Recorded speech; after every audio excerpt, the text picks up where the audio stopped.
नमस्कार दोस्तों, मैं धीरज कुमार और आप देख रहे हैं बुंदेली टीवी। नौहलेश्वर महोत्सव में पहुंचे दीपू भार्गव।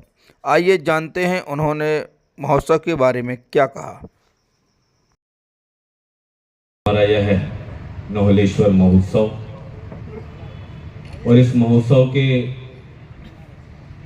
शिवरात्रि के महाशिवरात्रि के एक दिन पूर्व हमें इस महोत्सव का हिस्सा बनने का सौभाग्य प्राप्त हुआ। उसके लिए मैं हमारे बड़े भाई आदरणीय धर्मेंद्र भैया के लिए, सत्येंद्र भैया के लिए, नितिन भैया के लिए बहुत बहुत धन्यवाद देता हूं, आभार व्यक्त करता हूं उनका कि उन्होंने हम समस्त जितने भी अतिथि जनप्रतिनिधि इस वक्त मंच पर खड़े हुए हैं उन सभी की ओर से मैं बहुत बहुत धन्यवाद देता हूं।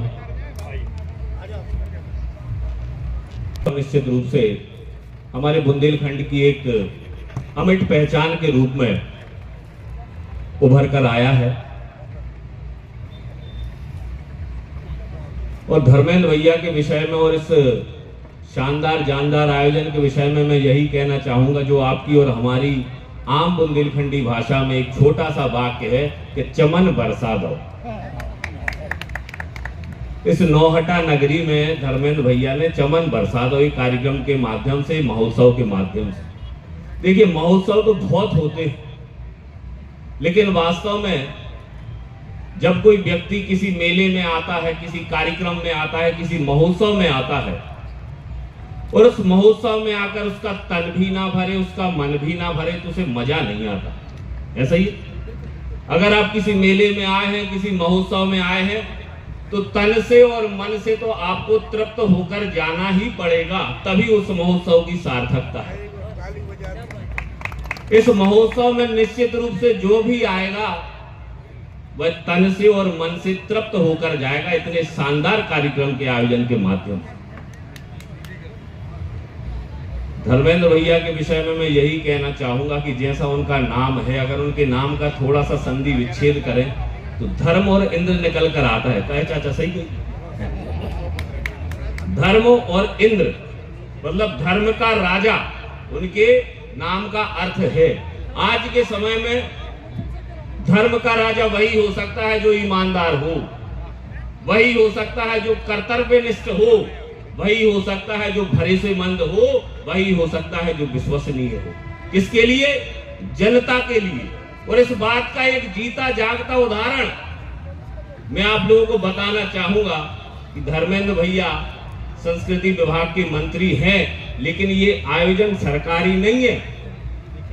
आप कहोगे कि संस्कृति विभाग कर रहा है, लेकिन ये आयोजन सरकारी नहीं है। क्यों? क्योंकि अगर यह आयोजन सरकारी होता तो पूजनीय पिताजी इस कार्यक्रम में नहीं होते, नितिन भैया इस कार्यक्रम में नहीं होते, सत्येंद्र भैया इस कार्यक्रम में नहीं होते, माननीय मंत्री जी होते अकेले। ये भाव जिस परिवार का हो, निश्चित रूप से वो धर्मेंद्र भैया का परिवार ही हो सकता है कि उनकी अनुपस्थिति में यहां पर आने वाले एक एक व्यक्ति को, चाहे वह क्षेत्र का हो चाहे क्षेत्र के बाहर का हो, अतिथि के रूप में हमने उन्हें आमंत्रित किया है। तो कहीं उस व्यक्ति को ऐसा ना लगे कि एक आम आदमी की तरह हमें बुला लिया। परिवार के वरिष्ठ व्यक्ति के नाते आदरणीय पिताजी और बड़े भैया नितिन भैया उन्हें उतना ही मान सम्मान दे रहे हैं जितना मुख्य अतिथि के रूप में मुझे दिया, उतना ही मान सम्मान प्रत्येक आम आदमी को यहाँ पर प्राप्त हो रहा। यह इस मेले की खासियत है, इस महोत्सव की खासियत।